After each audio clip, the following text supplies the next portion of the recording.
So for this is an assignment where the problem is let A and B be elements of G and G is abelian. When is the product of the order, when is the order of the product equal to the product of the orders of those two elements? So we just make them into variables. Then if AB to the R is equal to 1, then 1 is equal to 1 to the P. Let's raise everything to the P's power. So we get AB to the RP. If G is abelian, then we can expand it, distribute the exponent, and we can prove that since A to the P is equal to 1, this can be cancelled. 1 is equal to B to the RP. But B to the Q is equal to 1. So Q must divide R because it doesn't divide it won't divide P unless they are multiple. So let's just say they are relatively prime. So of course Q must be divisible by Q must divide R. Similarly, if we show this to A to the RQ is equal to 1, we can conclude P to the R, which means PQ is the P divides R, which means PQ divides R2.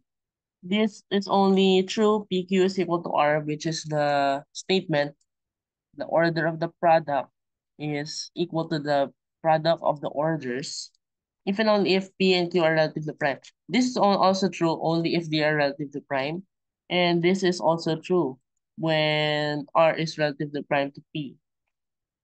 So that is, this is only true when the orders of A and the orders of B are relatively prime or co-prime.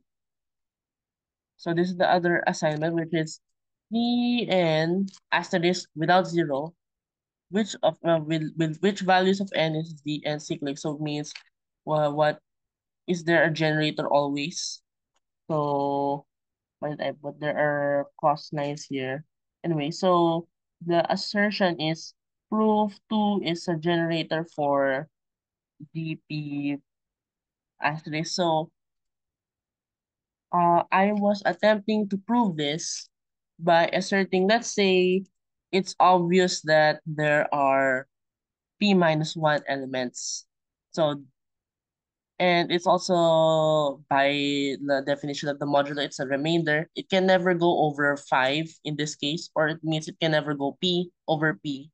And it can never go below 0. So, but 0 is excluded. So this is definitely the set where all of the results will come from.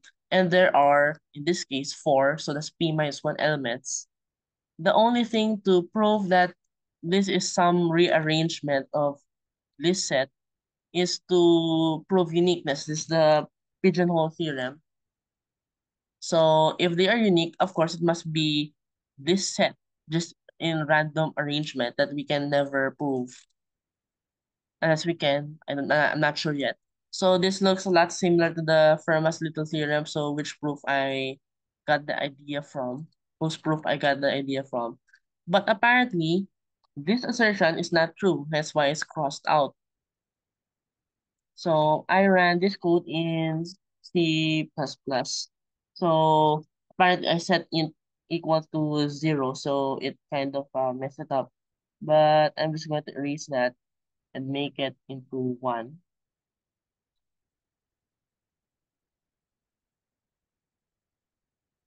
That would just negate this first element. It just doesn't exist. So this would be the results. So apparently for 5, as seen in the written example, it does generate the whole set. 2 generates the whole set. 2, 4, 3, 1. But 31 does not. In fact, 7 does not. So if the prime is 3, it generates the whole set. This is really proof that I'm not using the wrong code. If we add this to 5, I'm going to show it real time run. Also, I'm using the Tried editor because I can't find any other reliable editor online. I'm not going to use VS Code for this. Anyway, so 7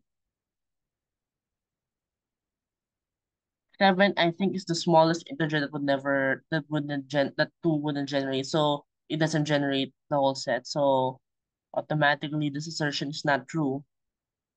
So as I was saying, I was trying to prove it using the pigeonhole theorem in a manner similar to how you prove the for how you prove Fermat's little theorem, which is e to the p mod p is equal to a mod is congruent to a mod p. So it's pretty similar. It's very similar, but I wasn't able to find any way to prove uniqueness. One method that I tried is, let's say, 2 to the k is equal to 2 to the m mod p, and k and m are elements of the p prime, the asterisk. So if I could prove that k and m are equal,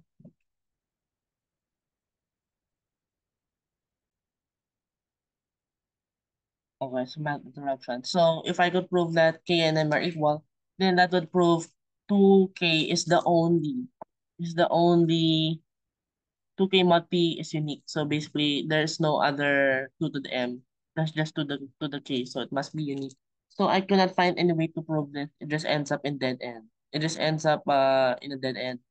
Always ends up in a cul-de-sac. I could not find any way to prove this too.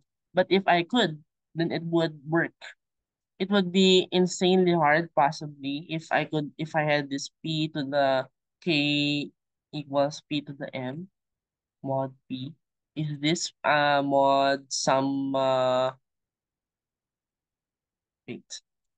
Yeah, some mod p. This is hard.